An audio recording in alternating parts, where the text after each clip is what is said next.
Fellow theorists, great to be Nate here, and today I want to talk to you about MVP.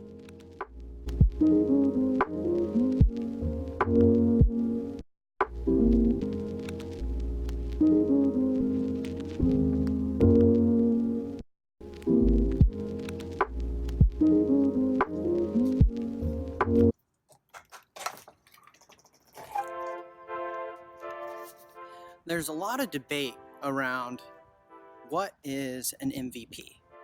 Is it a minimal viable product? Is it a minimal viable experience?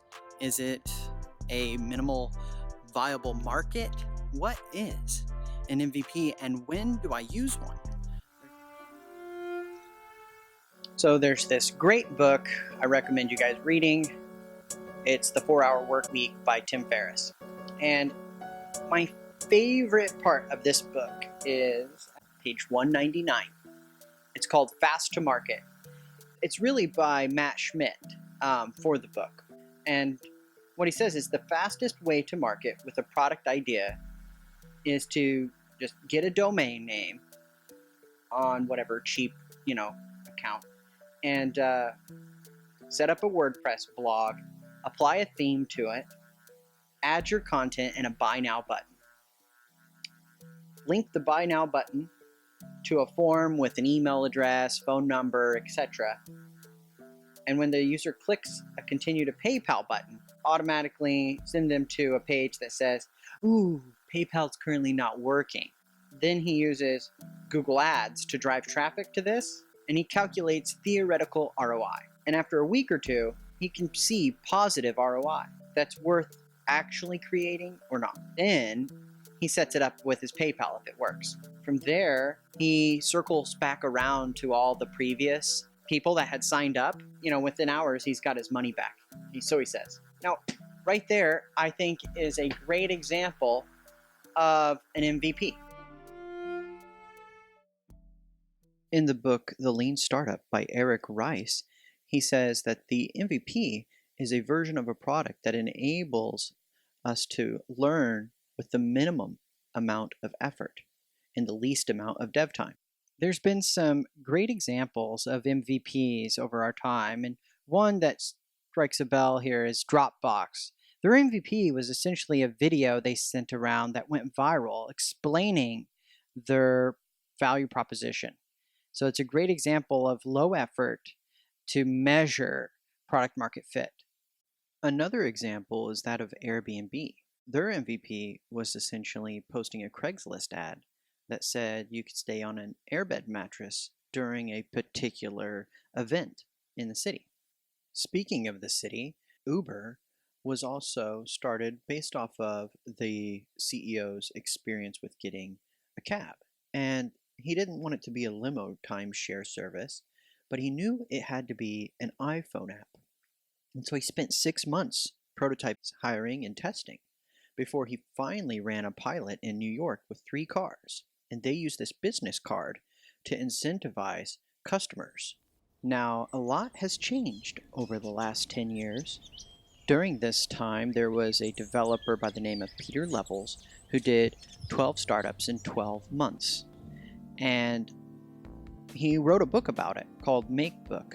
And you can find that at makebook.io.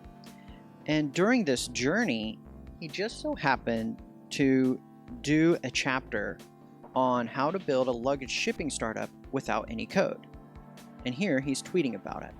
Now, I want you guys to notice something here. He doesn't use code. He uses card.co, Typeform, Zapier, Trello, and Twilio to weave this MVP together. Now that beckons to what Eric Rice says, the least amount of development effort to learn the most. Next, let's take a look at the user experience that Peter Levels puts together. He has this landing page, and the call to action says, schedule a pickup. So if you believe in that value proposition, you're ready to schedule, well then it takes you to the page that is built with Stripe, so it's built in, and you fill out the type form, and you check out here with Stripe, and you pay your $130. Then he walks you through what happens behind the scenes through Zapier.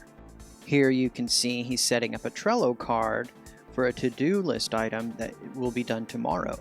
He sends a text message next to the contractor that is going to essentially pick up that luggage at the address and make sure it gets to the airport on time. What did we really learn here today? We learned that Matt Schmidt from the 4 Hour Work Week says, hey, it's real simple, buy a cheap domain name on iPage or something and set up a WordPress website, put a form on it, right, that you can actually capture email and phone number, etc., in a MailChimp account or in a database or a spreadsheet somewhere, and have a fake PayPal button in there because, setting up PayPal and payments are actually more complicated than just a regular form. And drive traffic to it with a Google ad, right? Not like the display ads, which we all know everybody ignores, but like a search engine marketing that appears like search. So, he uses that tactic, and if he hits his theoretical ROI, which is number of signups, right? But then they go to that de facto PayPal error window, he'll circle back around with remarketing to actually get them to buy. And Matt Schmidt says that he'll make his money back. Now, that's one way to do it. The other way we saw was Peter Levels coming out with a newer model, which is he actually drives traffic with Twitter and Product Hunt. Okay, so and he does it organically. He drives them to a landing page, not WordPress, but card.co. Okay, so he creates his landing page with card.co. And then from there, he uses not a plugin for WordPress, but actually Typeform. And Typeform's great because it's like, one question at a time. And that integrates with Stripe. So instead of PayPal, he's using Stripe these days. And he actually goes the extra mile and uses this integration to actually make money. And if he makes money, right, then he validates his MVP. But if he doesn't, then he invalidates it.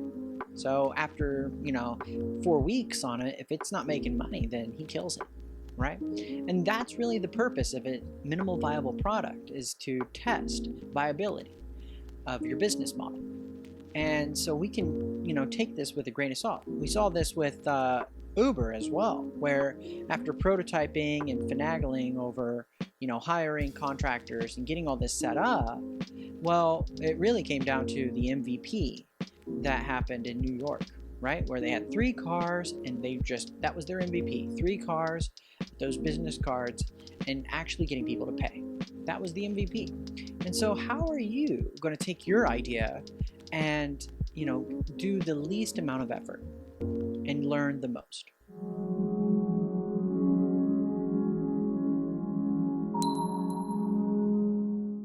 So I want to thank you guys so much for watching. Make sure, if you loved it, hit the like button.